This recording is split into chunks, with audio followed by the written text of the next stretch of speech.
Okay. Then I will call the meeting to order at 9:06 a.m. on Saturday, December 12th. This is the regular meeting of the governing board, and I'll ask for a roll call. Okay. Secretary Halverson? Here. Vice Chairman Harrigan? Here. Thank you. Member Holmes? Here. Good morning. Good morning. Chairman Lewis? Here. Thank you. Member Martell? Is absent at the moment. Member Siegel? Here. Did I bring my charger? And Member Sutherland? I thought I put a charger in my back briefcase. Member Sutherland is absent at the moment. Okay. Thank you. So we have a quorum present.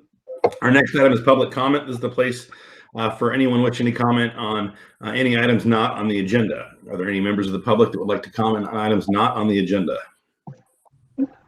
Chairman Lewis, do we need to approve the agenda first? I'm sorry. Yes. You should do that. Thank you. Make a motion to approve the agenda. I'm getting used to my board docs, but I have it. Yeah, I will try to keep us on schedule here by showing the correct item. Hopefully I won't forget to click on anything, but I'm getting used to this too. Board Member Holmes to approve the agenda, second by Halverson. Is that what I heard? That's what you heard. All right. Any discussion? All those in favor say aye. Aye. Opposed? Okay, very good. We'll move forward. Now is the time for public comment. Members of the public wishing to speak on an item not on the agenda. Okay, hearing none. We'll move on to our reports and presentations. I trust that all board members have board docs. Okay, everybody got in there? Okay. Thanks to Liz. Definitely not as fun as the hard copy with candy, but we'll have to work through it. We saved some filing a formal complaint about that. And please let me know. Evaluation to talk about board docs. Yeah. Yes.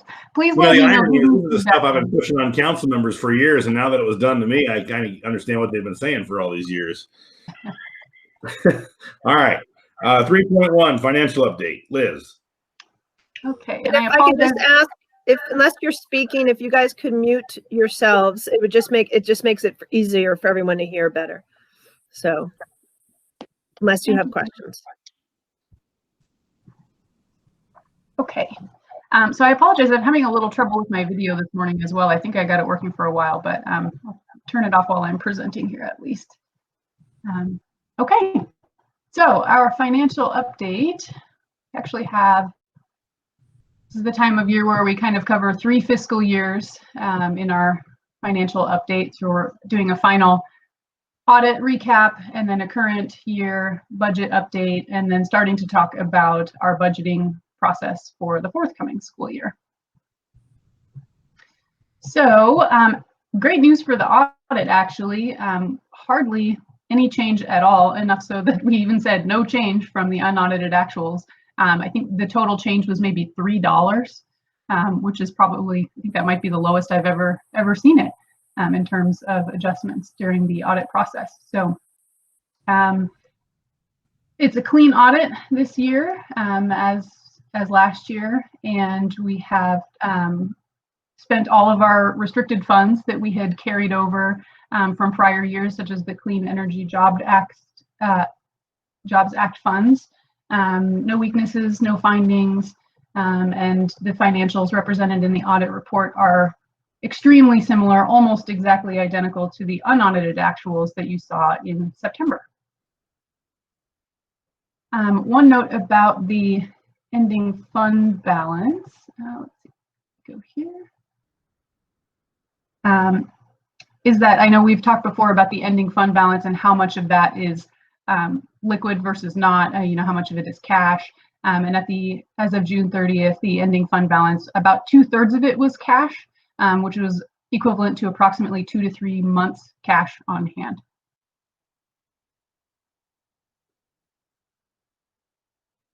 And here you can see the ending fund balance is broken out by school. And then with the percent of expense, which we've been shooting for 20% for all schools. So you'll see that this little purple triangle or diamond here is a little above and a little below, depending on which school. Some of the smaller schools, we still are working to grow that a little bit to make sure that we have sufficient fund balance and reserves and cash on hand. So this presentation was created before the audit was actually finalized. The audit was finalized, I think, 4 days ago, and we had done this presentation before it. So we've got the big draft stamp on here. But as I mentioned, the changes are so small. It's just in the matter of dollars, $3. So our ending fund balance, you'll see, sorry, down here, I wanted to point out well, maybe this isn't the slide, I apologize. I was going to point out the restricted funds are. Liz, if you're going to, can you zoom in a little bit? It's awfully small. I mean, I know we have the attachments, but we're watching your presentation, so. Yes, let me see if I can zoom in here. Thank you. Okay, so this shows the ending financial position for each school, but it is split out into restricted and unrestricted funds.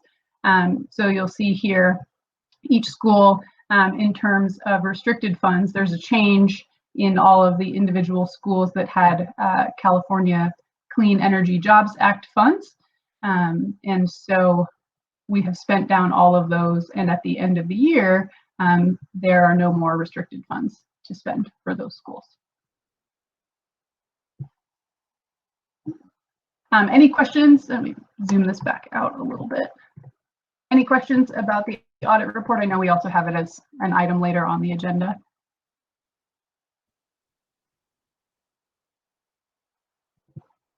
Okay, hearing none, I'll move forward to our current forecast update. And again, sorry, I want to make sure I get an appropriate size. If it does end up being too small, please let me know. I just want to make sure I fit the whole slide on the page.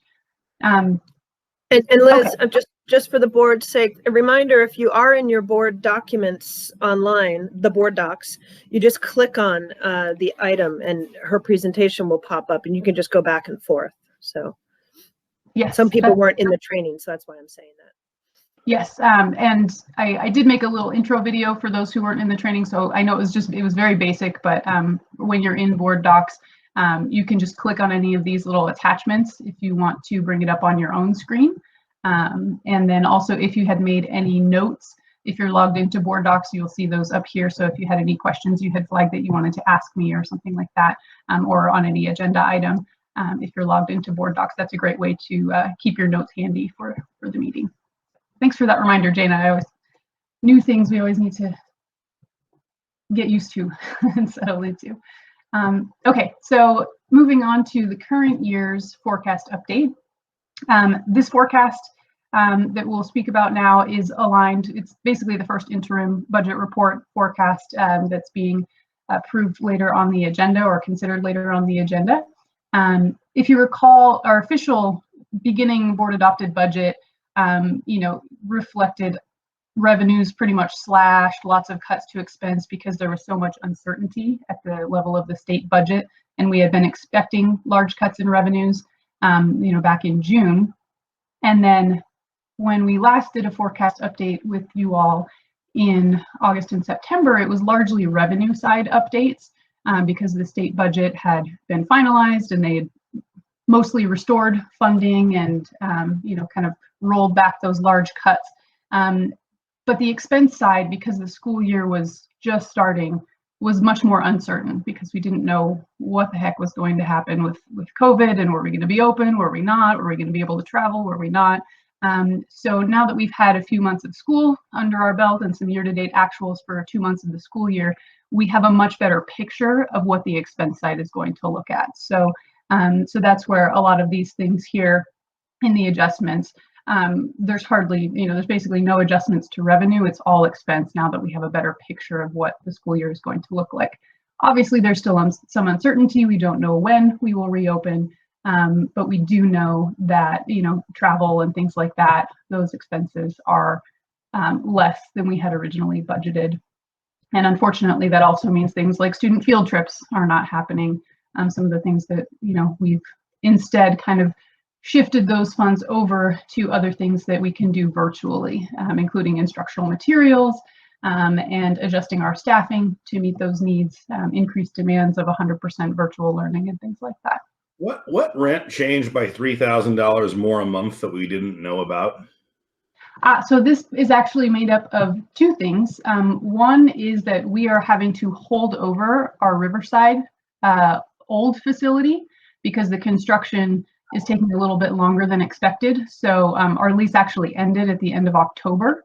And so we have a few months of additional rent that we didn't expect. We had hoped to be moved out. Yeah, but that was a few $1,000s. That wasn't much. We talked about that. How did we do $33,000?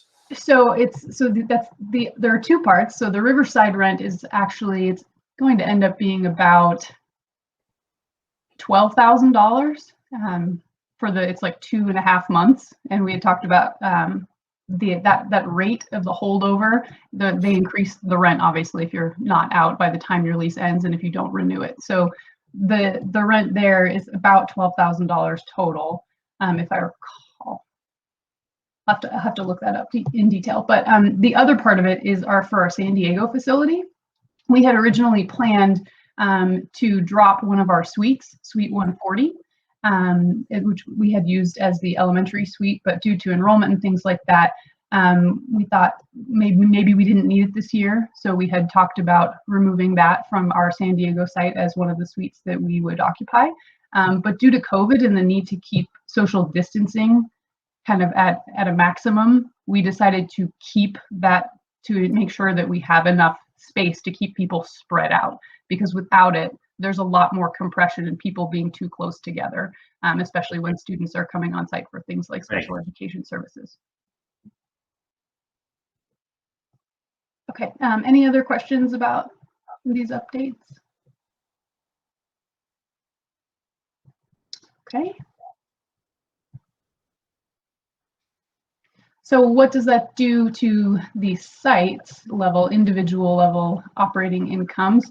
North Bay is still strong, but now due to all the expense adjustments, and we were able to get staffing to where we wanted it and at the appropriate levels for the enrollment and everything like that, we're back down a little bit closer actually to where we had originally budgeted the operating income to be. The two Southern California sites have made excellent progress from the original board adopted budget to our current forecast. So they're approximately break even, slightly positive, which is definitely better than what they looked at the original board adopted budget.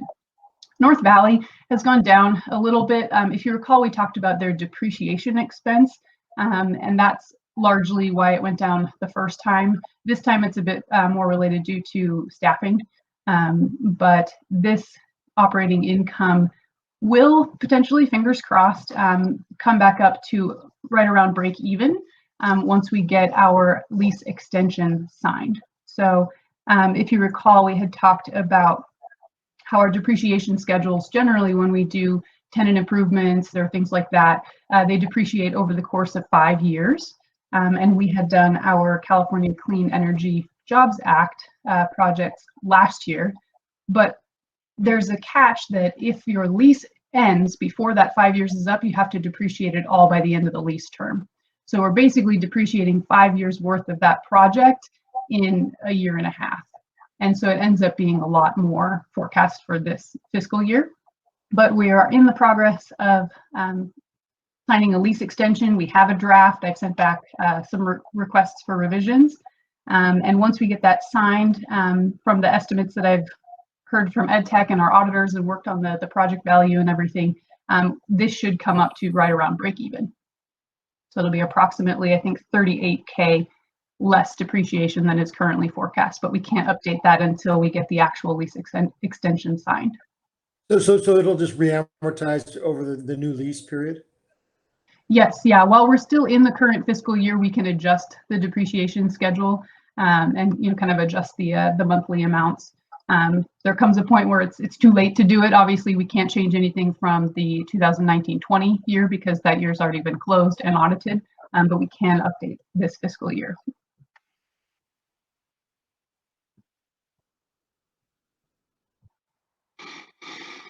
Okay. So for our multi-year outlook here, that's reflected in our first interim, we have all schools looking pretty healthy, actually, but obviously there is still a lot of uncertainty around COVID-19 and when we'll be able to resume some semblance of normal operations in person. So we are projecting some increases to enrollment once the funding kind of goes back to normal, where we, turn in our attendance updates every year and enrollment, and they actually fund us based on our current enrollment, as opposed to this year where they're funding us based on last year's enrollment, regardless of how many students we actually have. So it's a little bit of a tricky dance this year to make sure that we are maintaining the appropriate level of students and ADA, so that we're getting funded for the right amount of students who we're serving. But in future years, hopefully we will be able to see those enrollments go up again, and particularly at the Riverside site, once we have that larger site that can accommodate a lot more students and it's in a great location. Again, it does kind of hinge on the in-person instruction piece. We're close to public transportation and everything, so we are hopeful that enrollment at Riverside in particular will see a nice little bump.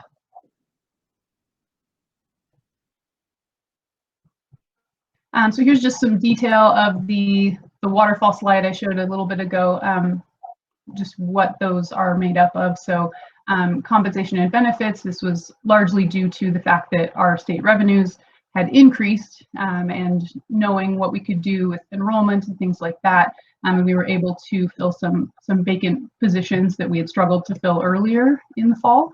And books and supplies, obviously, we focused a lot more of our expense there, rather than things like field trips, and obviously travel for staff and board members and things like that. We have kind of focused those into what can we do virtually, and to some technological tools and things like that. Doke. Any questions on these? Okay. All right, so here is our cash forecast. The good news is we are still looking good in terms of hopefully not being in a position where we would need to utilize any kind of financing in the spring. The deferrals that the state had planned in the official state budget are still set to kick in, which is why we see this just gradual decline over the spring. And if you recall, it's like kind of a progressive series of deferrals. So part of February is deferred, but it's a smaller amount. And then it gets larger and larger, the amount that's deferred through June. And then currently the schedule is that they will be paid back over a period of July through November. So it's quite a while, but it looks like at this point, we will still be cash positive in June when we've had all the deferrals already hit. Hey, you guys, I'm sorry. I'm here on the phone. Oh, Thank excellent. you, Mr. Sutherland. The record will show you're in attendance. That's great. Nice to hear your voice. Thank you. Liz, this is more the reason why the board made the right decision receiving a PPP loan. Again, these deferrals are completely related to COVID and our ability to pay our staff. I have every belief that it will be forgiven because we've used it appropriately. And so thank goodness we applied for it. Yes, definitely. I strongly agree. We're seeing a lot of schools, who, if they didn't apply for a PPP loan, they're now having to look at other financing options because they'll be in a cash, pretty dire cash situation this spring. So thank you to the board for having that foresight.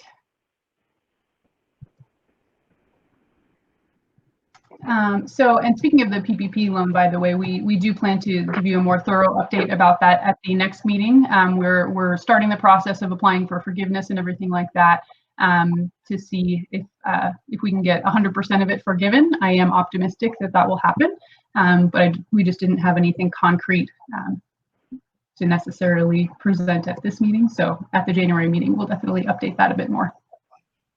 Update on the Riverside Main Street project. We actually had a little bit of a decrease to our Riverside depreciation forecast this year because of the additional time it's taken to get the final things done. So we do expect to be able to move in by the end of December, beginning of January. We have scheduled our utilities to be switched over and all that, so we're getting very close to the end. So we haven't anticipated our date placed in service is January 1st. And again, because of the that condition that we have to depreciate projects like this by the end of the lease term, we have 47 months left on our lease to depreciate this, rather than 60, which is what we would ideally like. So it gets to be a little bit more per month. It's not nearly as dramatic as the North Valley situation, having only a year and a half instead of 5 years. So this is more like 4 years instead of 5. But it does equate to about $153,000 annually in depreciation expense. That will be less this year because it starts depreciating halfway through the year. Will we have another time this morning to speak about this project in your report, Jana? Okay. He's nodding Yes, her head. Chairman Yes. Lewis, it's in my report, and I even have some updates since that report was submitted. Okay, great. So quick note on the coming fiscal year. We don't have the the governor's January budget proposal yet, but we are starting to see some things come through from the legislative analyst's office that affect next year's budget. So as you've probably heard, California's tax revenues or tax receipts have actually exceeded what was forecast. So in the budget, they were expecting a pretty big hit to that, but it hasn't been quite as large of a drop as they expected. So the state is expecting to finish out the year with more revenues than they had budgeted. There's updates since then that, now I think the governor is saying rather than 26 billion, it's more like 15. But we'll see what happens when the governor submits his January proposal. There are some discussions around, with this extra money that the state is doing better than they thought they would, that they could cancel some of those spring deferrals of our apportionments. I don't think that's likely to happen because of the process it would take to do that. It has to go through the legislature and there's all kinds of hoops to jump through. But what I think we might see instead is that they decide to pay them back sooner than they had originally planned. So rather than spreading it out through November, maybe they'll pay them all off by August. That would be great, but we'll see what happens. It's definitely easier for them to adjust things in the 2021-22 fiscal year since that budget hasn't been officially even proposed yet. So other things that they could do with the extra money that they didn't anticipate receiving, they could fund a COLA for us for next year. They could, decide to do some kind of one-time funding things like Governor Brown used to do, where it's just, for one fiscal year and then it disappears. And there's always the option of paying down the STRS unpaid liability. The Governor Newsom seems to like to do that, to focus on paying down some of those STRS and PERS issues. But we will see what happens in January. So as a summary, there's a few things on here that I didn't quite touch on, like obviously the PPP we'll present to you in January. But I do think ultimately, closing out the 2019-20 fiscal year, despite all of the craziness of COVID, it ended up being a fairly strong year for Pivot. Some of that obviously is probably due to some expense that we saved in the spring, with travel suddenly stopping and things like that. We didn't quite know what the expense picture would do with COVID, so it did end up being a pretty good year. And this year we've been very cautious in terms of our financial management as well. So I do think that that's, I would highlight that as an accomplishment that, we've been able to, by being prudent, really focus, our expenditures and, changes to expenditure on supporting our staff and our students during this crazy year that's been really difficult for everyone. So I'm grateful that we've been able to do that.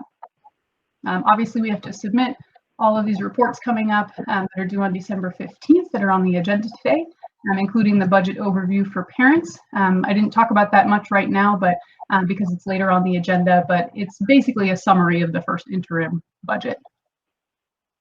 And then also just kind of a heads up for you all, our contract with our auditors went through the 2019-20 fiscal year. So we will need to go through the auditor selection process again and award a contract. So we will have that presented in January. Is there anything unique about, I mean, is there a reason to delay that for a year or anything? I'm just curious, just given the state of the world. I'm sorry, to delay? Going through the, you know, choosing the auditor, going through that process. So we actually are required by law to do it because our current contract ends. So we can decide to go with the same firm. So I will definitely, Jana and I will be bringing a proposal from the same firm. They've actually merged with another firm, so we might be seeing some changes to how they operate, which might be positive. So we will definitely get a bid from them as well. But we do have to do it. We're actually required to report to our counties in the spring regarding our audit contract. Okay. Liz, I'm sorry, Ralph. Liz, how many years have we been with our current auditors? It's actually a little hard to say because they have changed. There have been changes to the corporation, but I believe we've been with the same principal audit partner. I think his name is Jim Rotherham, since Pivot opened. We have rotated partners as required. We are only allowed to use the same partner for a certain number of years. But with firms that have kind of merged and changed over the years, but it's been basically, I believe, the same firm. Yeah, it's changed names and changed corporations 3 times. I think 2 times, not 3. So Jane, you know what I'm going to ask? Yes. Okay, because in school fiscal services, best practice is that you change auditors every 3 to 6 years, and you do not stay with the same company for the purpose of having, a new set of eyes look at your books. Liz, I don't know if the FCMAT recommendation for the length of contract has changed, or if FCMAT has a new recommendation. Going back to what Ralph is saying, I mean, there's value, of course, in consistency, and there's value in an agency. There's value in an auditor that understands the uniqueness of the agency. I found that in the districts that I worked in, both of them, I mean, all of them had very unique circumstances, especially Oak Grove, with its funding sources. So I'm just wanting to just make that point that Jana and Liz, I'm assuming that you will take best practice and the recommendations of FCMAT when you bring us recommendations for auditors. Yes, definitely. And I believe the last time we did this was 2 years ago, and we strongly considered going with a different audit firm at that time for those exact reasons. I think ultimately the reason we didn't was, if I recall the board feedback, it was at the very beginning of the transition from closing the old charters and opening the new ones and getting reauthorized under Shasta Anderson and all of that stuff. And it was, it seemed wise to continue with an auditor who knew our organization and would be able to follow sort of the changes from the old charters to the new charters. But now that that is complete, I think we can definitely take a serious look at other options. So we will be bringing multiple bids to you in January. Great, thank you.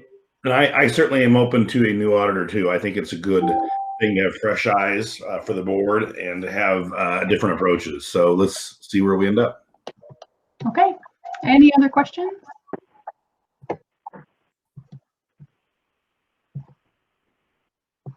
Okay, good job, Liz. Thank you.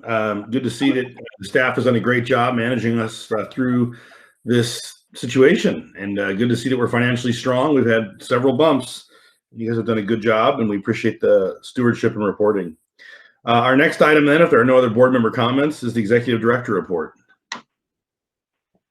Great. Thank you, everyone. Thank you, board. I just, as an aside note before my ED report, it's not very long.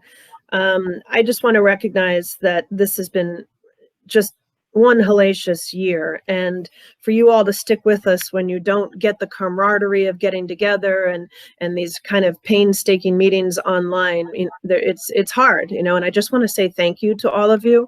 And your responsiveness to me this year when I've reached out several times to several of you throughout this, just crazy year. I really, really, really appreciate it. Tracy and I were talking just yesterday about just the morale of all of the staff. I think education is one of those fields, one of many right now, but one of those fields where it's oppressive, in a way, because you get into education to work with children, and our teachers are really feeling it badly right now.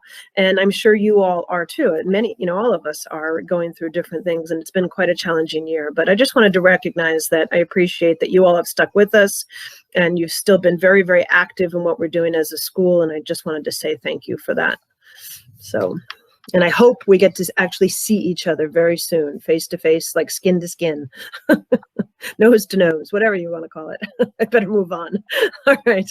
Great, thank you. So we'll talk a little bit about some staffing changes. I will update you on the Riverside facility, give you the latest, greatest, our CTE grants, our accreditations, and the impact of COVID so far. And I have one or two other little reminders in my notes to bring up as well. So as I discussed last time, we did hire another educational coordinator at Pivot North Bay. He moved in from back east. He starts on Monday. His name is Kevin Lendo. And he will be going through training. He won't have students until after the winter break. And it was great that we could hire him mid-year like that. It's definitely a challenge finding teachers in North Bay. We are going to also begin some interviews for hiring just a grader, an English grader, those sit at home in their pajamas on their couches, jobs of grading English. Again, North Bay, we needed to spend more money on certificated staff due to SB 740 and our expenditures that we have to meet, the percentage of expenditures. So both of those will be very positive for North Bay and also help under SB 740 funding determinations. Similarly, we're talking about increasing hours for our math tutor as well, which we haven't done quite yet. So Riverside facility, woohoo! We're moving in. We have a walkthrough on Monday. We will have representation from Jason Cave that Steve Siegel had brought to us, has been sort of our consultant. He will have somebody there to walk through it, as well as Bill, as well as the architect. As you all know, I think, or maybe you don't, unfortunately, our primary architect, Ira Karpman, passed away from COVID last Saturday. And so he would be the one that would do the walkthrough with us. He was a really good guy. He was kind of like a New York grandfather. That's the way he came across. Very, very good man. So that his firm is really feeling it badly because he's been with them for many, many, many, many years. And he and the owner, Thomas Riegel, are very close. So Thomas and I have been going back and forth. So he just called me to meet him too when I did a walkthrough. Did you? Oh, I didn't know if he was there. I went through a few, a month or two ago, I went through the facility. We had some challenges on a pump and on an HVAC unit, and I wanted to go down and actually talk with these folks. And yeah, he was a real gentleman, and he was, I was shocked to see that. So I just really connected with him and his boss as we were talking through some design options and some ways to work around some of the challenges that we had. So it just goes to show that this thing is still out there.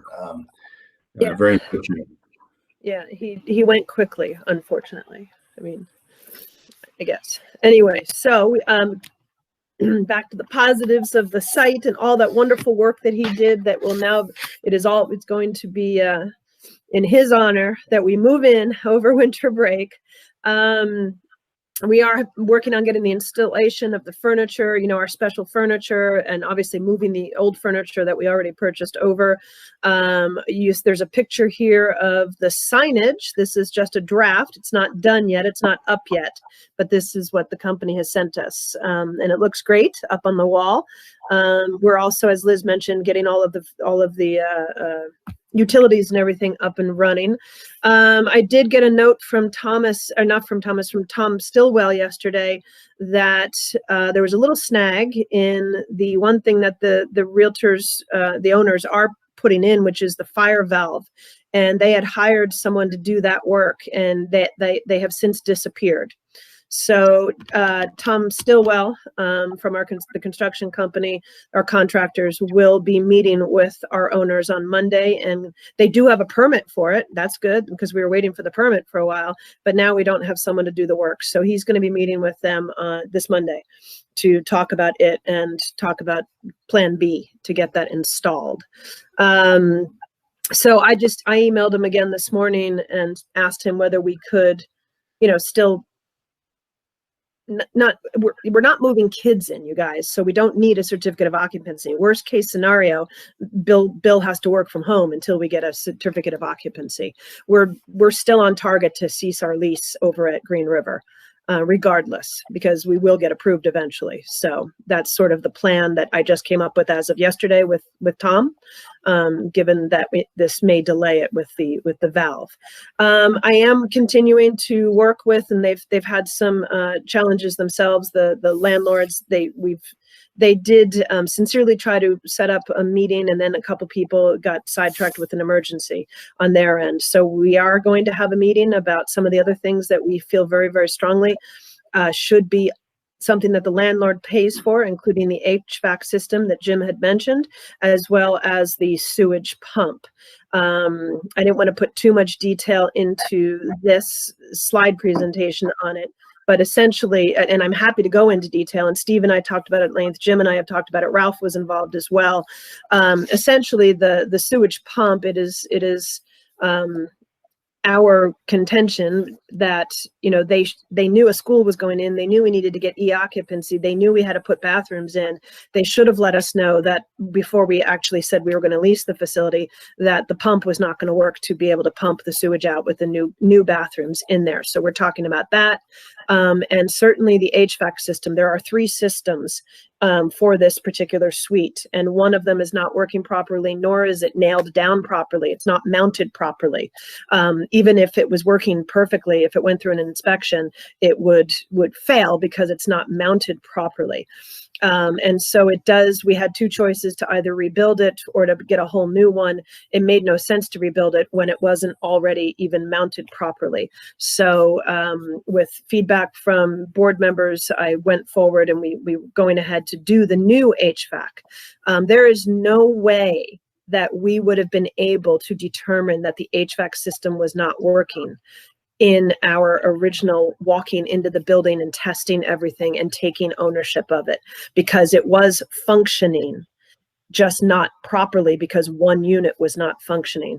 So even the contractor said, Jana, you couldn't have done anything. I mean, short of getting up there and climbing up on the roof and knowing when you looked at it that it wasn't mounted correctly, which no tenant would know that necessarily, you wouldn't know that it wasn't working. So those are the discussions that we're having with our landlords.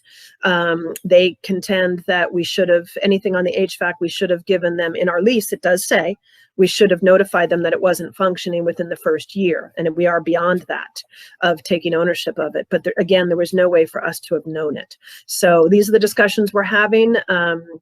If it doesn't go well with me trying to have these discussions nicely, a couple of you have offered to help me speak with them again as well. So that's sort of our plan. But I'm hoping, my expectation, Jana, for the board members, this is ridiculous. So we've made these improvements under duress to get the school site done and open and get out of our other lease. But I certainly appreciate board members Siegel and a few others, your interest and leadership in this, and Steve, and your proximity to this and the relationship that you brought to us. Thank you. And having been down there myself, I feel very strong about this, Jana. And we may end up talking about it in closed session if we need to take further actions. But on an open session, I want to make it very clear that these are landlord issues, and we will find some way to be compensated for these things at some point. I just would like to ask whether we will do a sort of a comprehensive financial review of this whole transaction from the beginning, mostly to look at what we need to accomplish as far as the number of students to make this facility useful and worthwhile for us as an institution. I think it's been a long, terrible process, and we're nearing the end, and it's a wonderful thing. But I think if we can do a postmortem on this with an outlook on what we need to do to make this as useful and successful as possible, I think that would be a useful thing for us to accomplish. Yeah, that's a great idea. I would concur with that. Are the board members okay with that? That seems reasonable to kind of learn for our next facility and kind of what happened. I would completely agree. Okay. Yeah. Thank you, Kevin. So Jana, make a note of that, and let's shoot to have that maybe by March, April at that board meeting. Thank you. Yeah, absolutely. Jana, did you want me to show this video? Yeah, I just texted you. Just a quick video of the floor and the actual learning lab. This is just the big learning lab. I just wanted to see how nicely it came out. Jim already saw this when it was midstream. I think, Jim, when you were there, they were just starting to put some of the floor in. And the drywall, yeah. And the drywall. So this is the big major learning lab, and the offices out to the side and pull-out rooms, et cetera, et cetera.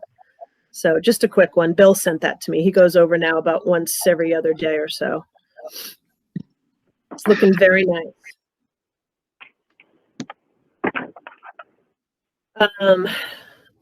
All right. And I plan on hopefully going down, even if I have to drive, I don't know, after winter break myself to go to the facility and, say hello. Okay. Any questions about the Riverside facility? All right. No, but we will be in that vicinity between Christmas and New Year's potentially. So keep I might go with you to see how it closed out since I was involved in it. Thanks. That'd be great. That'd be great. All right. Career technical education. As you know, we have started and stopped and started and tried to do what we want to do with CTE because our students, the students that we serve primarily, are kids that really benefit from hands-on projects and career skills and training. And, we've tried different ways to try to get this up and running with different staffing, but it really comes down to the almighty dollar. There's not a whole lot we can get done without some money behind us. And so, as you know, you approved our consultant's contract. I think it was over the summer, maybe June last year, or maybe it was even I think it was August. And she applied for 2 sets of grants. One of them was called CTIG, and the other ones are called Workforce. And if you flip the next slide, Ms. Liz. We did not get the CTIG ones, and that's actually a blessing in disguise, and I'll tell you why in a second. But we got about $100,000 pivot-wide over 2 years. And we're really, really pleased with that. We're going to be focusing on, as you saw on that last slide, agriculture and animal science in North Bay and North Valley, this first pathway of careers. And down in Southern Cal, we're going to be focusing on marketing and business. And several reasons for that. And one of it is just the nature of the areas and the partnerships that we can develop, because a big part of career technical education is partnering with local community colleges and other agencies to get the kids the work experience that they need and deserve.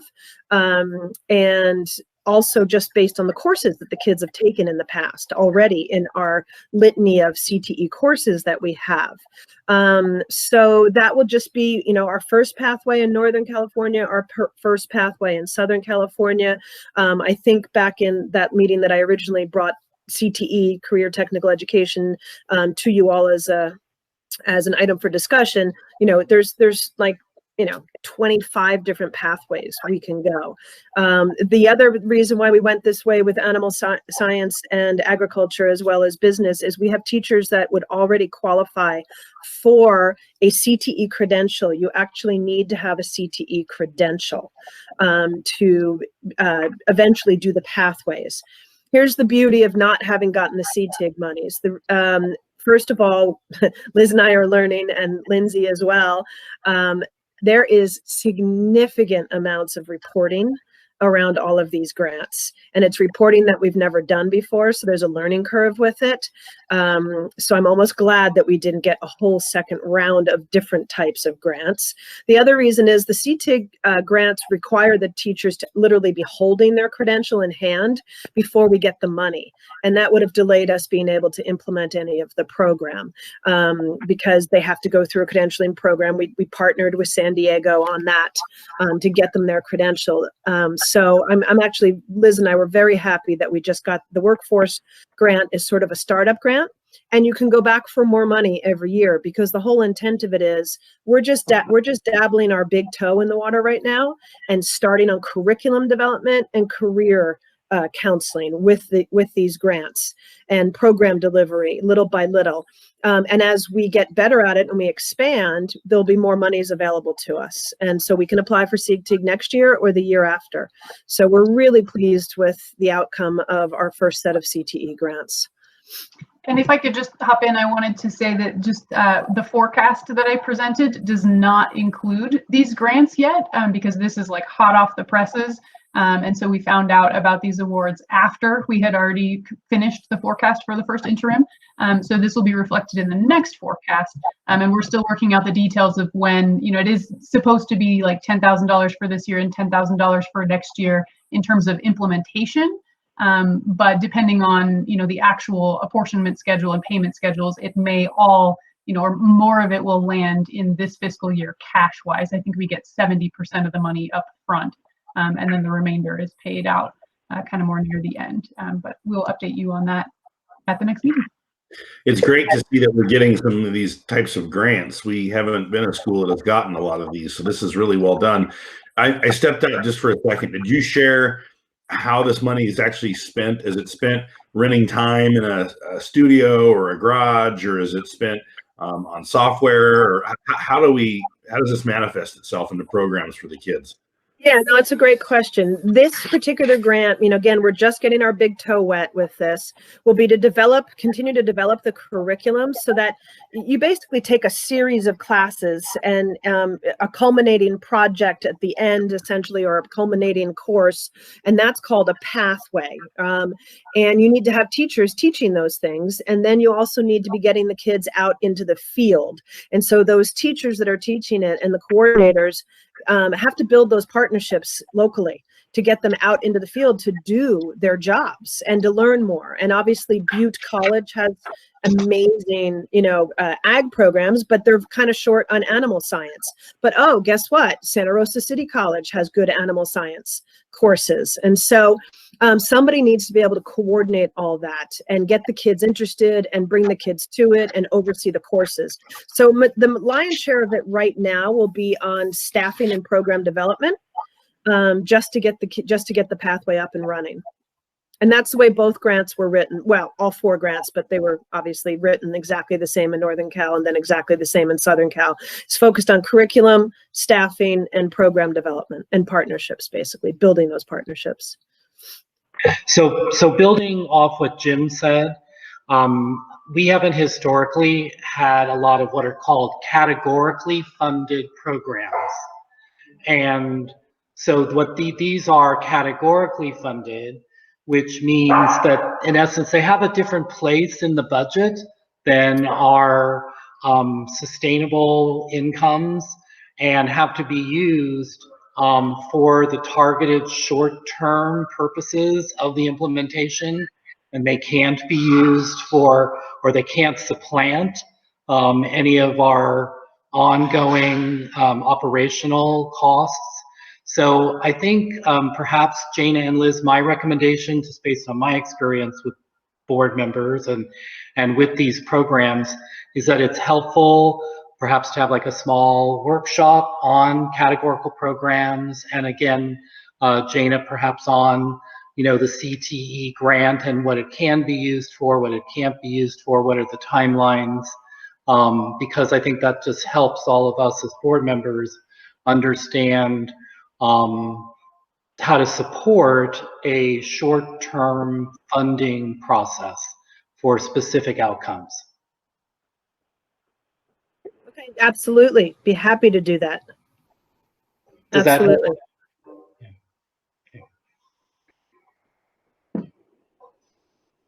Great. Thank you, Kevin. We're very excited about it. Any other questions? All right. So I will have it also as a standing item to update you as to where we're at with the grants. This is just an FYI for next year. I have 2 FYIs. I forgot one of them on here. All 4 of our schools will be going through accreditation again next year. If you remember, we had to reapply for accreditation, which started a whole new timeline when we got new schools under Shasta Anderson. I am trying to work with the executive director and president of WASC to see if there's any way he would consider allowing us to do all 4 as one, rather than writing 4 separate humongo binders, rather than having to have 4 separate visitation committees, et cetera, et cetera. So I did reach out to my friends at WASC that work there, and they suggested that I do that. It's already going to be a lot of work. To have to do it 4 times is going to be crazy in 1 year.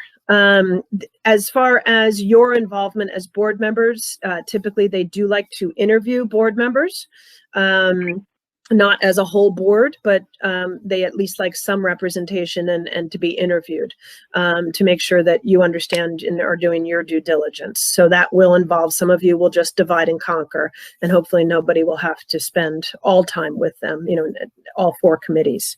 So just a heads up on that. I'm shooting for, they allow me to, in essence, just kind of zero in on when, and so it will be next spring. We would not be ready to do them in the fall. And we're going to be having to have some stipend positions to coordinate these at each school site. I will write the majority of them, as I always have, but it has to be locally based with local meetings and local input from parents and students and staff. So we'll need someone to coordinate that locally as well. So we have some stipend positions going in. Yeah. Next spring of 2022. My question. I'm sorry, what? Next spring means spring of 2022? No, yes, 2022. Sorry, yes, 2022. Yes. We also will have our first, and this is the slide I forgot to put in here. We will have our first renewal with San Marcos. So we'll be doing all of it at the same time, which is actually a good thing, because a lot of what the information accreditation asks for is also very relevant to our renewal. So I'm working with San Marcos on that. So, any other questions on that? All right. COVID, I just wanted to talk about it a little bit. Just, you always ask this, and so I wanted to kind of have it be a standing item. And that is sort of the impact of COVID as this continues. I just sent out a message to all the families and staff saying that we will not consider open until February to reopen the resource centers for program time until at the earliest February 15th. We have obviously had classified staff on campus to do their jobs because most of their jobs can't be done from home, a good chunk of it. So we've had classified staff. I mean, poor Bill and poor Adrian are alone on the campus every single day. And occasionally, under the circumstances that we've talked about, we have had some teachers meeting individually with students for testing and one-on-one servicing, for certain students that have asked for that. We have not required anybody to do that, nor have we required any staff to do that. So, but it's very hit and miss. I would say the busiest campus right now is North Valley. A lot of our staff up at North Valley have children at home, so they come to the school site to work. We also have, it was wonderful to be able to, because of some of the monies that freed up with not having to travel and things like that, we did buy teachers new computers if they were using old computers. A lot of their computers were not allowing them to, for example, just didn't have not the bandwidth, but it just didn't have the capacity to have their video on with their audio on and another screen attached so they could have multiple screens, things like that. So Liz went out and researched, and we bought beefier computers for them. They were very, very appreciative of that. We let them know that, you had said that in the past, that we need to support them through COVID in whatever way that we can. And this was a way that we thought that they would benefit from it. So as well, and Brittany and Liz, and Brittany is actually on right now. You guys get to see Brittany in a little bit, but Brittany and Liz have been working fast and furiously and keeping up with the significantly daily changing requirements for tracking staff. And Brittany has to stay on top of every single county's requirements for when someone actually gets exposure, or, you know, a student, or when we hear about it, and, you know, relaying this, et cetera, et cetera. But we do have new sign-in procedures. Liz built it out so it's all electronic, and Liz and Brittany have trained the staff to bring it to keep it confidential and have sign-ins. And we are literally, with the new law, going to have to track every single body that's on our campus through at least 2022 is what the new law is. So it's been interesting. Any questions on COVID and what we're doing and how we're doing it? That law is COVID related? Yeah. Wow.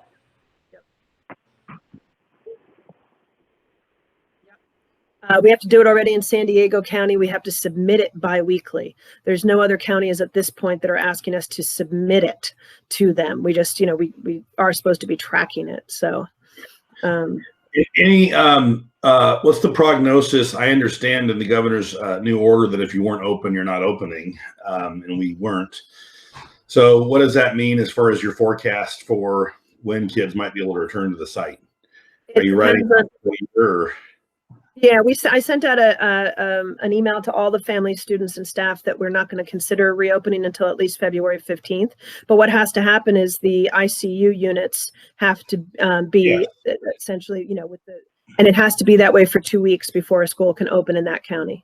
So your strategy, that's what I'm getting at, is if and when it is legally permissible to do so, you would make a determination on safety and potentially open then? Okay. A big part of it will also be whether I'm going to be able to staff the resource centers. You know, I'll be honest, there's like this weird and horrible and kind of gut-wrenching for me, and when I'm talking to our teachers, sort of tightrope that a lot of them are walking, which is, I really want to be with kids. I really want to teach kids, and I'm really scared, you know? So I think a big part of when we open will be, you know, related to vaccines. And you know what that does to the numbers nationwide and the safety factor for teachers. So I would like it, as I understand it, when we reopen, as a board decision. Okay. So if we need to have that discussion at some point, I appreciate the teachers. That's one level of input. Sure. Yep. Our children have needs as well, and so I'm certainly would like a board discussion on that at a special meeting if need be. When we meet the criteria to open. I would like, or it looks like that I would like to have a meeting of the board to discuss that. Perfect. I think that's a great idea, Jen. Thank you. That would help a lot. You know, it's interesting. When I send out these, when I send out the mass emails, I give them my email. I tell them, call me, text me, you know, email me. I have not gotten any feedback from parents saying, "Oh, heck, why not?" You know, maybe the teachers are, but they haven't reached out the 5 or so times I've offered. So, and just a couple of few things. You know, the families right now, we're getting requests for those Khajiits, which are the essentially the wireless cards, hotspots. Basically, they're for education. So they block a lot of sites out. Liz was just telling me last week. And we're getting requests now because families are literally having to choose what bills they can pay. And they're essentially having to shut down their internet at home. So, you know, it's hard, it's harsh. And I agree with you, Jim. Kids need to be back in school as soon as we can get them to be with each other. Jenny Clopton actually wrote a grant for hotspots, and that was recently approved for the North Bay campus. It's local Sonoma County. So really, really happy about that, especially because that's where many of our requests are coming from, is the Santa Rosa area. And obviously we ordered a ton of Chromebooks for the students. It basically were 1-to-1, and we always were sort of 1-to-1, but we had obviously more people requesting them than ever before because the kids aren't using ours at the school site, and because now there's 5 kids at home, or 4 kids, or 2 kids, and mom and dad as well using their computers at home. So we did order. Liz, roughly how many computers did we order pivot-wide just for students, the Chromebooks? I believe in the end, not including the ones that you had requested from the state, which some of those finally arrived, I think, It was about 100, 105, 110, something like that. We ordered them back in May and they arrived in like November. So it took quite a while.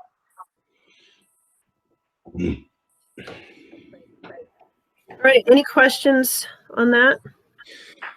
Any other questions? Well, thank you, Jana, to you and the staff. You continue to keep things rolling and keep the ship going in a good direction. We're very grateful.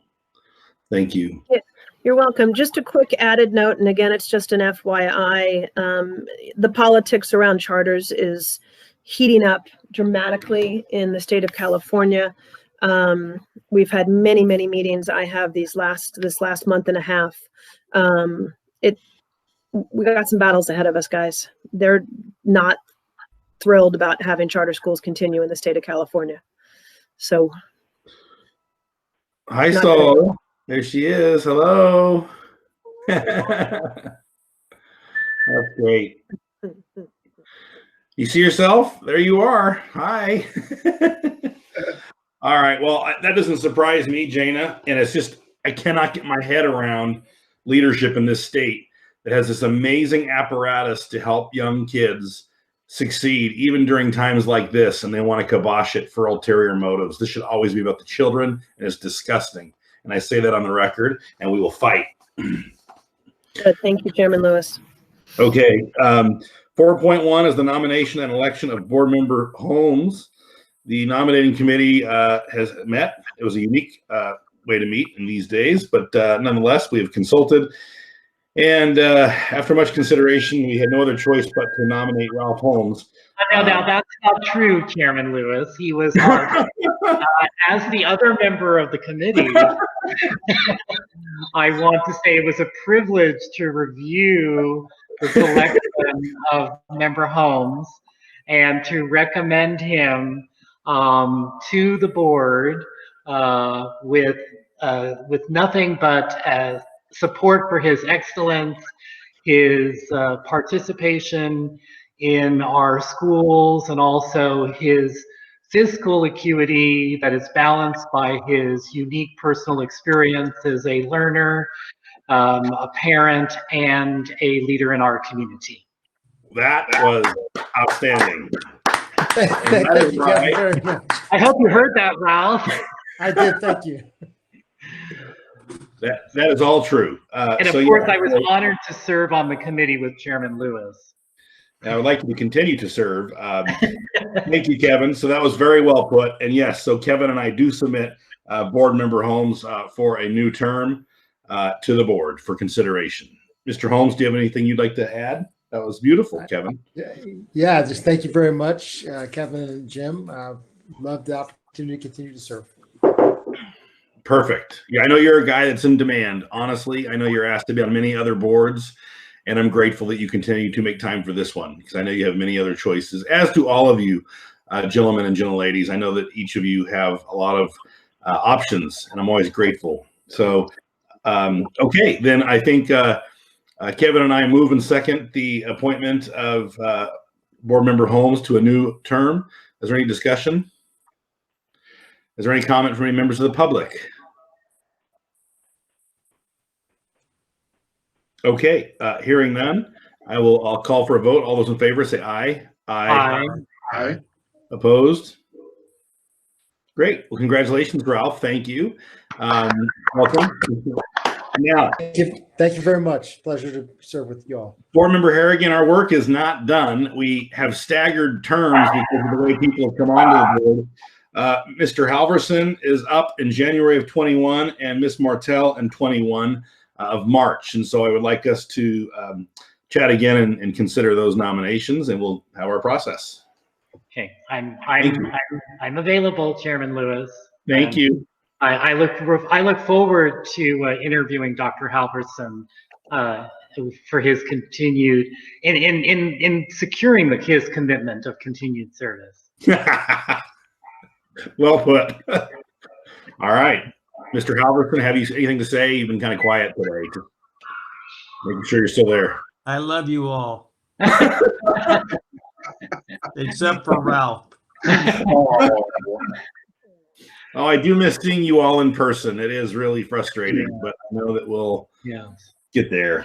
Okay, item 4.2 is the board meeting calendar and strategic planning meeting. And so what I'll introduce this item. The strategic planning is scheduled for January 29th of 21. But one of the things I had shared with Jana is that I think I'd really like this to happen in person when we can do it, and we will not be able to do it then. And so I was going to suggest that that be a regular board meeting, and we push planning back until we have more clarity on the vaccine, efforts to get rid of COVID, where charters are at the state, what bills have been put into the legislature. By April, I think we'll have a really good idea on those things. And so Jana and I had talked about this and just basically moving that to a date uncertain to the spring and leaving that a regular board meeting. So that is item 4.2. That's my presentation. Jana, do you have any further comment on that? Only to add that while, we want to be together when we strategically plan, I also want to have a better idea on what the heck to strategically plan for. And right now, I have no idea. So. Right. And That's Jana, a good point. oh yeah. Yeah. And Jana also, Get that dog under control. Penny. Penny. It's gonna be okay, Penny. Sorry, they're testing the video door alarms and the video calling at the front door. So every time the doorbell rings, Penny has to guard the door. But what I was also going to ask Jana is, I know from other boards I serve on and conversations with colleagues, are planning the LCAPs, the reporting correlated to LCAPs, the staggering of the postponement of requirements because of COVID, all of our historical cycles for planning that are also correlated. Our strategic plan that's correlated to our school-based coordinated planning is not in sync these days. So I'm just sharing that for the same reason that I think once you have a better understanding of what the expectations federally, state, and locally are, we can then be of more assistance in collaborating with you to be sure that those plans are coordinated with the strategic plan. Absolutely. Thank you. Penny says hello to everybody. And I just have a question as a matter of practicality. So we do have 2 board meetings scheduled for that time. We had the strategic planning scheduled for Friday, January 29th, and the regular business meeting for Saturday, January 30th. So if I'm understanding correctly, the meeting we will keep is the Saturday, January 30th as the regular business meeting, and the Friday, January 29th strategic planning will be postponed to another date. That is what I'm suggesting. That's what I'm asking the board for concurrence. I concur. I agree. I'd agree with that. Okay, great. Thank you. Okay, is there any member of the public who would like to comment on that item? That really is a item that doesn't have much action to it. Okay, hearing none, then with the concurrence of the board, it'll be noted that the Friday meeting is canceled, and we'll have our regular meeting likely by this format on Saturday. Okay, item 4.3, out-of-state work policy. Liz, go ahead. Thank you. Yes, this is a policy that we are proposing to the board at the advice of our insurance partners at CharterSafe, as well as we received several recommendations from various organizations, such as our county offices of education. With COVID and people working from home, I know a lot of people just throughout the nation, and I'm sure throughout the world, have been working from home, and I think sometimes just don't realize all the implications it could have if they move around and work from other places. So a lot of the CharterSafe partners who use CharterSafe for insurance had been asking questions about this, and CharterSafe recommended that their partner schools adopt a policy that employees of Rhodes Education should be residing in California and conducting their business for Rhodes from within California, unless they make some sort of arrangement with the board. So today we will not be proposing any exceptions. We're not going to talk about any individuals who may request this, because that actually is potentially impacting their employment status with roads. So that may actually need to be discussed in a future closed session. We're actually working with attorneys to confirm that. The individual cases may need to be heard in closed session. We're not sure if it can be done in open session at this point. But today is just the general policy that moving forward, employees of roads education should be basically residing and working in California. And I would like to ask Brittany just to highlight a few of the reasons why. She works very, very closely with CharterSafe on our claims and things like that. And so she has a few bits of information about why CharterSafe is recommending us to adopt this policy. Thanks, Liz. Okay, so a few of the reasons why the policy would be needed from CharterSafe are, the first is that employees working remotely are most likely unaware of any HR or labor law implications from working outside the state. Additionally, our workers' compensation coverage through CharterSafe only covers employees in California, with some coverage for those traveling outside the state. Any additional workers' comp policies could be needed if an employee is approved to work outside California. And lastly, every state is unique, and each one could have labor law and rural-related requirements that apply to the employee or roads as the employer. Each state and situation would have to be addressed individually. Any questions on those items? Well, I don't know about a question. It's more as a comment for sure. I think it's very good that you raised this issue to the board. I certainly have thought about this as we have employees work out of state, because we pay in California workers' compensation system. We pay with California benefits, we're rated for all of that. And so there's certainly exposure for employees permanently being out of state. And so what this says is the board will approve these situations. I appreciate that. It doesn't say what the remedy is. It doesn't say, can an employee exempt themselves from their workers' compensation? I don't know what an employee can in California. Maybe they can out of state.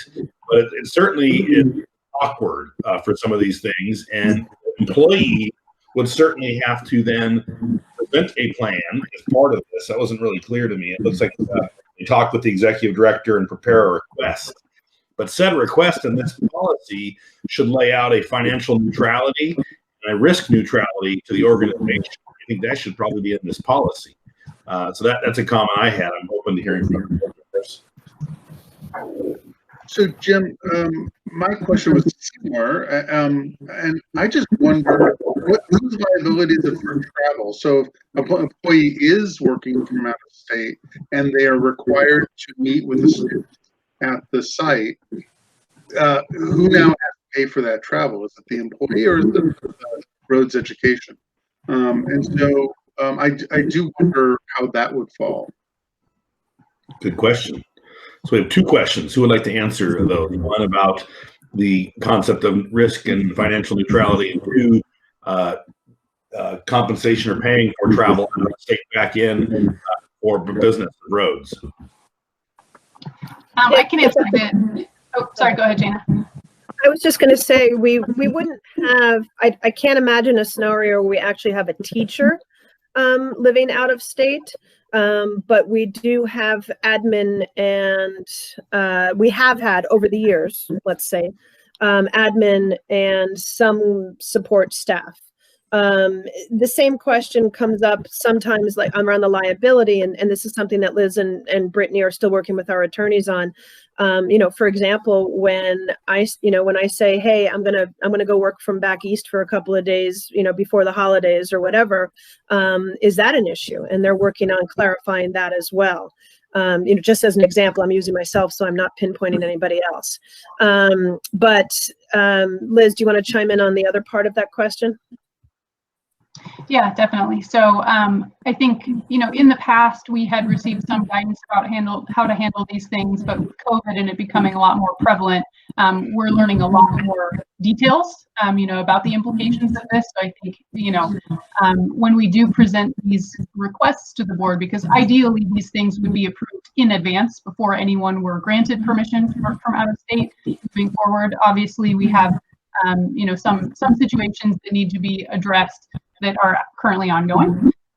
So we will definitely bring those to you first. But every request or proposal for an employee to work from out of state will definitely include like financial implications, liabilities, additional costs, those sorts of things that would affect our budget and our forecast. What would be the cost in terms of additional workers' comp, policies, or time to consult with attorneys or comply with labor laws in a different state, and all of that kind of stuff. There's cost, in terms of actual goods and services, but then also staff time. So all of those things will be included in each individual request, depending on the circumstances. Some states are very relaxed about it and do not consider roads an employer in that state. For example, I believe Texas is, if you have one employee working from home in Texas and Roads Education doesn't have an office there, they don't consider us an employer, and we don't have to potentially report anything or file payroll taxes to them or something like that. So some states are more relaxed like that, but some states are much more strict. And would require payroll taxes to be paid and things like that. So we do each individual situation, kind of on its own. So those details and associated costs and liabilities will be presented with each situation to the board.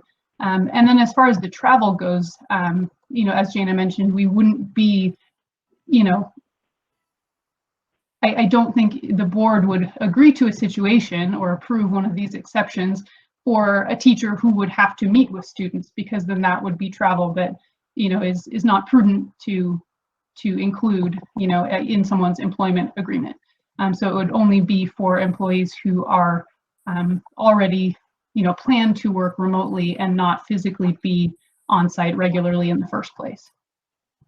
And just to give you an example, we do have a handful of teachers that for many years we've delegated as a virtual type of a teacher.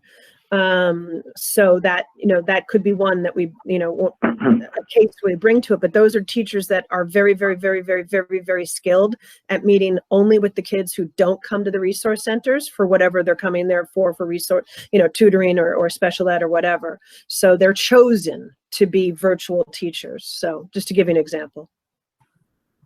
So I would question the situation where the person is actually an employee versus a contractor. Yeah, and that's why we're digging into all the laws around it. You're right, OJ. This specific policy is for employees. That it's essentially laying out that we must bring them to you and their circumstances and the impact and the liabilities, to you as a board to approve moving forward in the future. But we may find an out-of-state worker is a contractor then. It may, I think maybe what OJ is trying to get to. I don't know. What I do know is this policy isn't very clear on the financial and risk neutrality. If a person chooses to work out of state permanently, that's a choice they're making, and it's a choice we're having them. There needs to be some, in this proposal, it needs to be clear of what the financial and risk neutrality is to the school. And that's not in this policy. So I would like to add that language wherever the staff deems appropriate as part of the proposal or review being submitted to the board. I appreciate that we're doing this. I think it is something we need to talk about. And I don't want to be so obtuse that we don't allow this option. I think that's okay, but there has to be a plan where the employee accepts or perhaps gives up certain things, and we'll see. The other thing is about if we had an employee living in Florida, for example, and we were flying them back for a board meeting, I don't think it's fair that there should be a average cost of an airline ticket from San Diego to Sacramento as opposed to Tampa, Florida to Sacramento, and so I would want it to be heard that the board, I don't think it's right for the school to pay several hundred more dollars for a person to travel across the United States. That would be, I think it's reasonable for a average cost or a stipend or what it costs for a Southwest Airlines ticket for other employees could perhaps be credited, but that's something we'd have to talk about in this proposal. So Jim, just so I can get clarification, what you'd like us to do is to add to the policy that when we bring them to you, there will be a very clear financial, impact and liability impact for each employee that we bring to you, correct? Yeah, so for example, on board approval of exceptions, where it says we'll prepare a request for the board to review, I would say that at a minimum demonstrates financial and risk neutrality. Good wording, I like that. Is there support from the board for that? I agree with that totally. Yes. Yes, I do too. So it'd say prepare a request for the board to review that at a minimum outlines financial and risk neutrality. And then you'd have it again on the second paragraph. So Jim, I guess one question though is, what if we get someone who's fantastic, works remotely, a position that we have a hard time filling, and they happen to want to live in Reno, Nevada, and they can do their job from there. We just need to understand that, that works for us.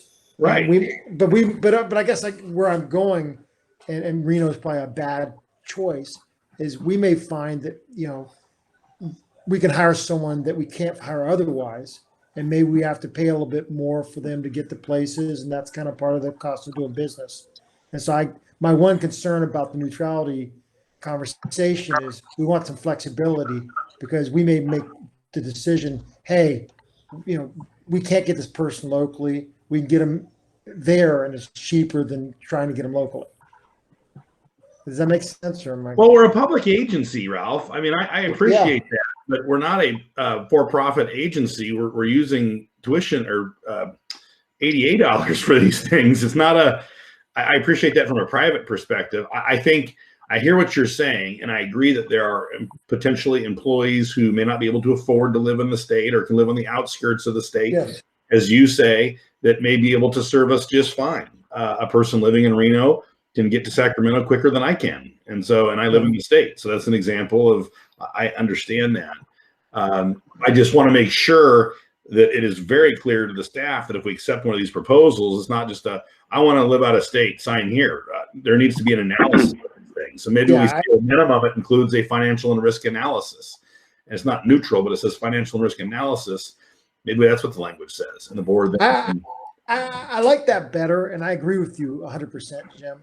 I just think that flexibility might be helpful at some point, and I want to be careful about what policies we put in place that may take that away from us. But I agree with conceptually. Hey, we shouldn't be paying for someone to live in Hawaii, and I mean, if they should be taking that. I really think that this COVID thing has amplified every element of what we're talking about.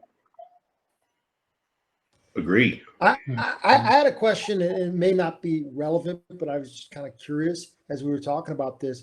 During these times, a lot of people are working from different places, and are there a number of days that cause the liability to kick in?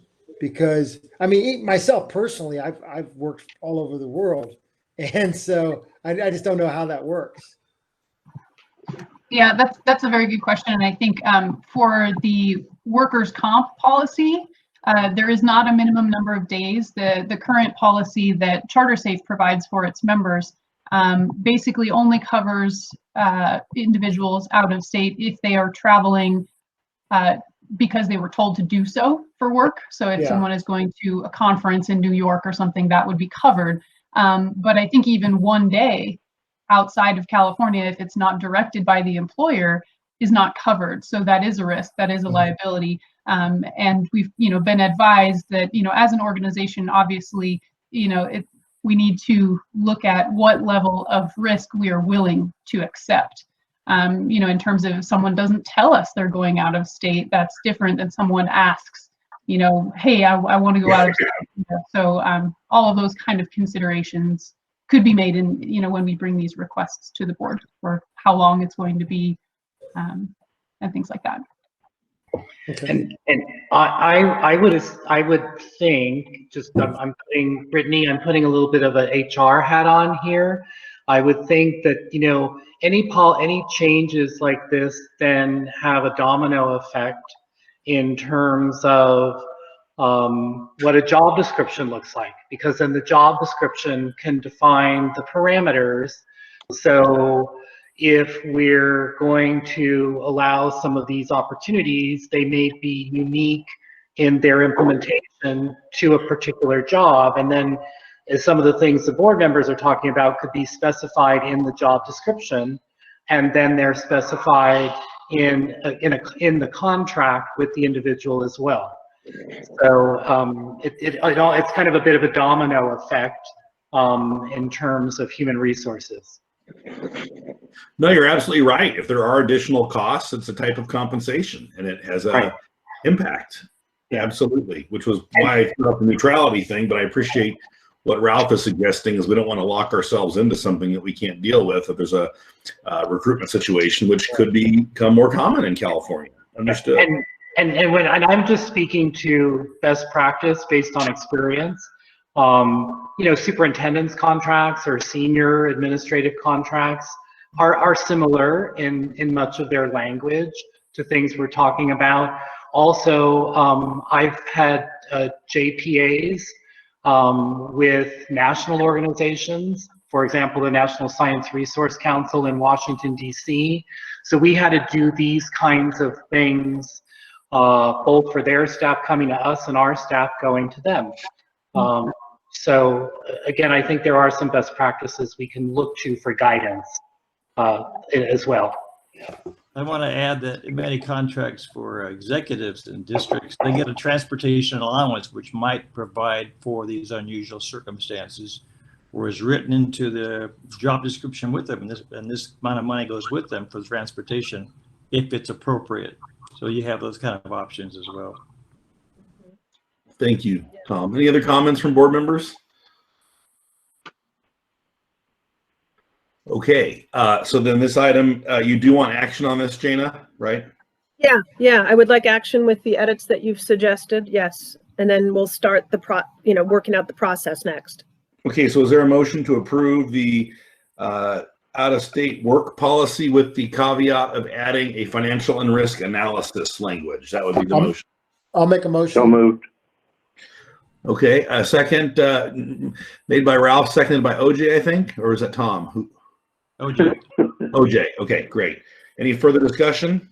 Is there any member of the public that would like to speak on this item?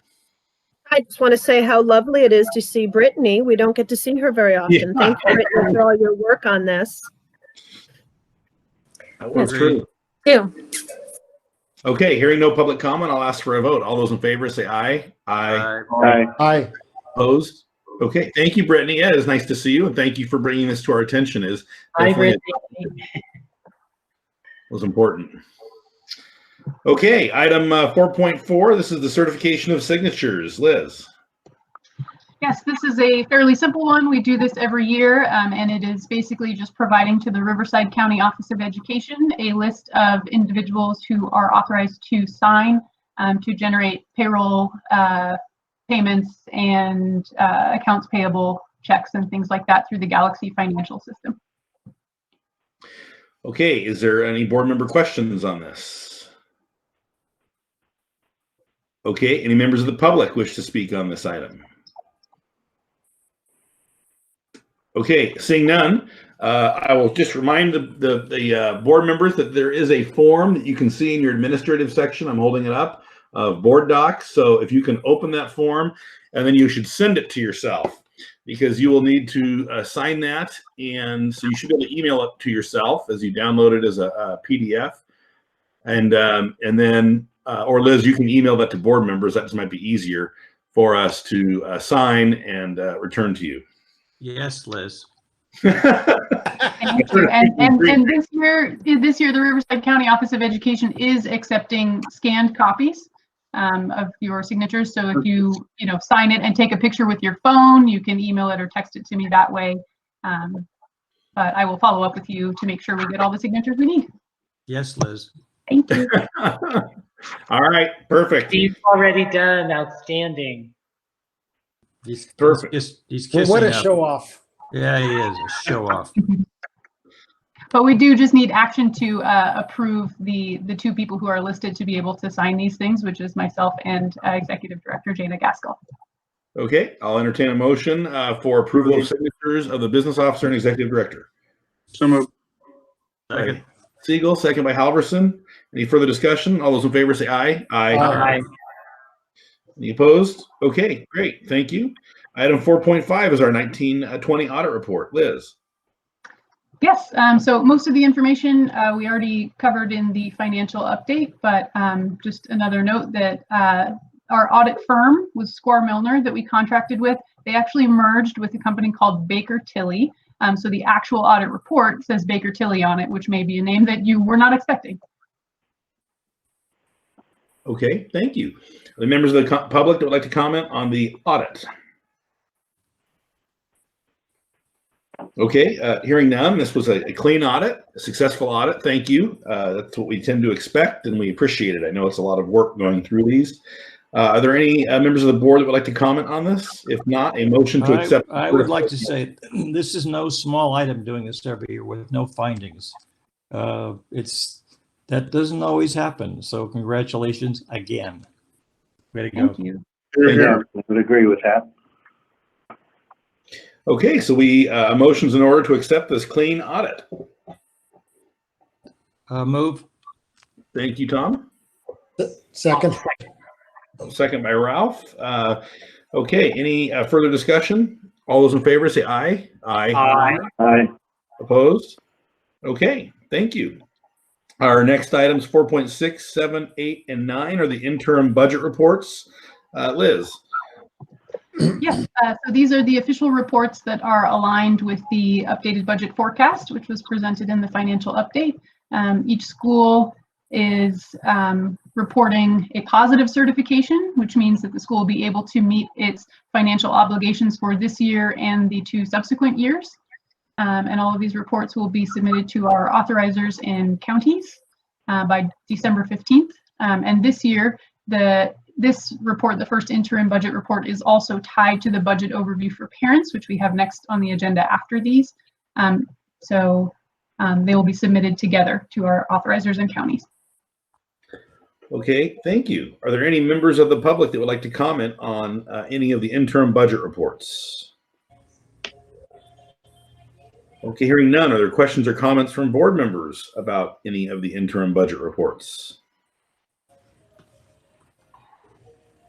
Okay, hearing none, I will entertain a motion to approve all interim budget reports, and the record will reflect separate votes.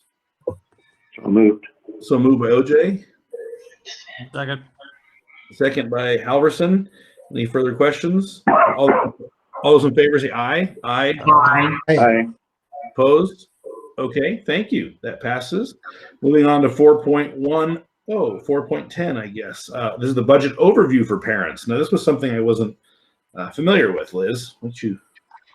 Yes, so this is a report that is normally submitted with our LCAP. So it's normally part of the LCAP approval in June of each year, but this year with our timelines being all wonky and since we didn't have an LCAP to approve in June due to the state adjustments to the requirements, things are a bit different this year. So rather than doing an LCAP and the budget overview for parents together, they had us do the learning continuity and attendance plan in September, which addressed our programmatic side changes related to COVID and distance learning.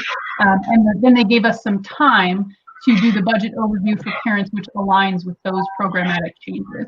And since everyone, like all across the state, the original board adopted budgets saw a lot of changes from then until the first interim, they decided to push this budget overview out until the first interim, so that when we have an official revised budget that the board is approving, that the budget overview for parents, which is essentially a summary of how we're spending our money this year, would be aligned with that revised budget presented in the first interim. Okay. Are there questions of board members? Is this sent to them? Is this posted on our website? What I didn't. I get it what it is after you said that, but what is the point of it? Or how?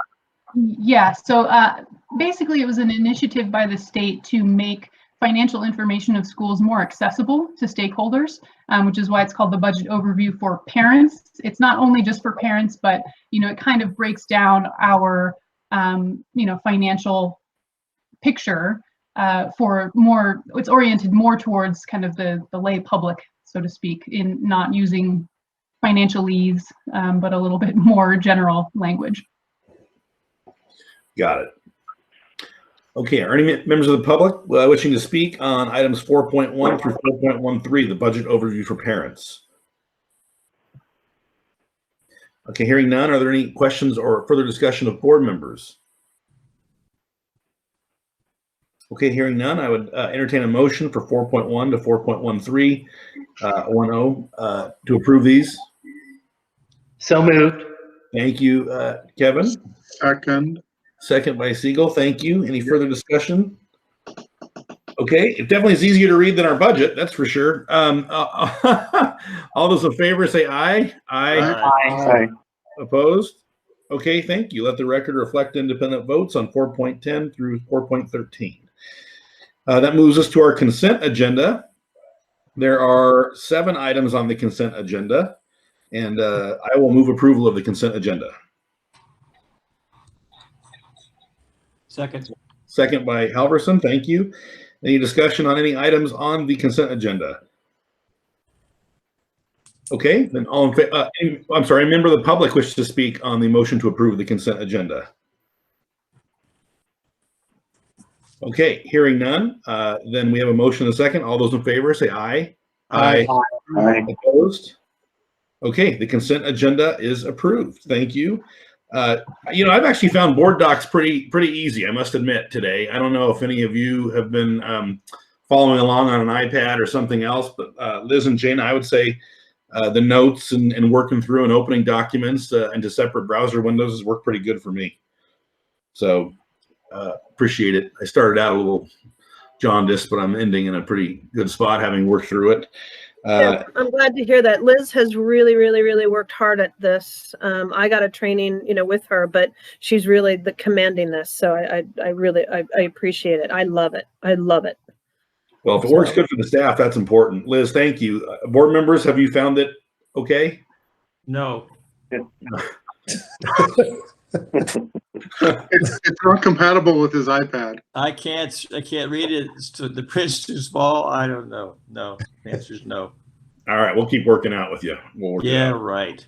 And I would just also add, we'll upgrade board docs when you upgrade your iPad, just like Steve said. iPad? some of our authorizers also responded and said they really appreciate us moving to board docs because it's a platform that they're familiar with as well, and it's very easy to access. So authorizers are happy with it. We'll continue to. I don't give a darn. We love our authorizers. Well, we will find a way to make accommodation for board member Halverson. The other, Very important. I like it. My other question was, do we post our agenda publicly on our websites? And so this then allows greater access to the public as well.